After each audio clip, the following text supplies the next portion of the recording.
Good morning po sa inyong lahat. Pauwi na po tayo ng Maynila. Going na po tayo sa Bacolod Silay International Airport.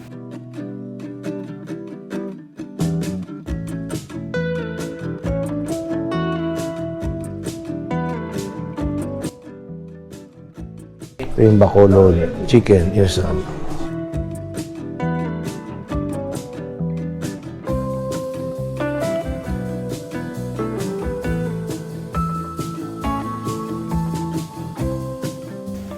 So, umorder po tayo dito ng pang take home natin na chicken inasal.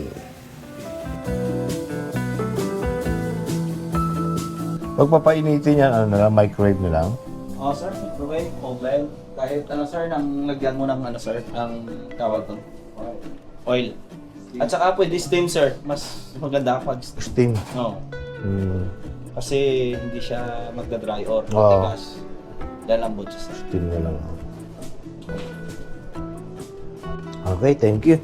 Sir, Ano guys, nakabili ka na? Mhm. Box? Ha? Ayos, talaga pala naka-camera ka habang ano? Hi guys! Ay, tingnan ko nga to. Ito yung puto. Oo, manapla. Puto manapla. Puto manapla. Ano, puto manapla? Masarap siya. So next time magdadala din ako nito sa Maynila. Batchoy soup. Isa ba yung bottled water? Sige, thank you. Kayong dalawa? Ay, thank you. Mag-aaral muna ako. So, while waiting for our boarding, magmerenda muna tayo dito sa May Buhay Lounge. Kain muna tayo ng bok choy soup.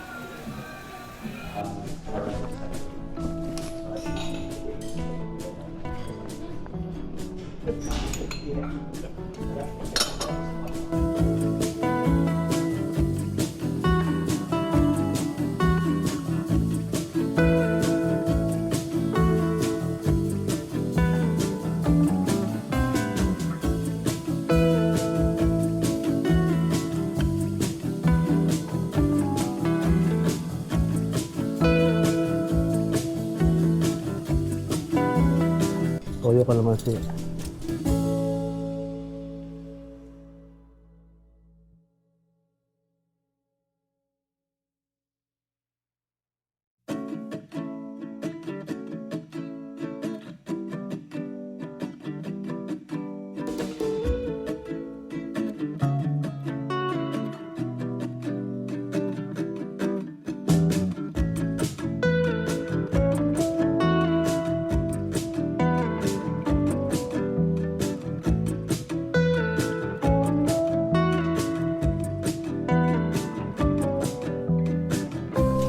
Hindi ko na-ikarga yung tablet ko.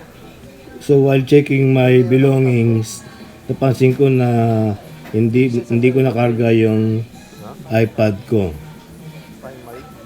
nandito pa sir. Nandito? Doon na lang sir, mag-review na lang sa CCTV. Nandito pa sir. So tinulungan ako ng mga airport police to track my iPad using the recorded CCTV.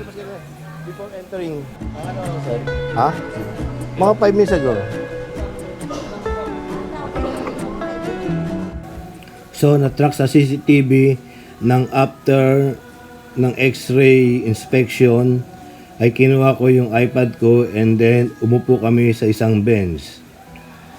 And after that, umipat kami sa kabilang bench na malapit sa Mabuhay Lounge. And hindi ko nadala yung iPad ko. So binalikan namin uli yung dati kong inupuan and we found out na nandun pa rin yung iPad na naiwan ko. So nagpapasalamat po tayo sa airport police na tumulong sa akin na ma-track yung iPad. So hanggang dito lang po muna and thank you for watching. Don't forget to subscribe to see my other videos in the future. God bless po.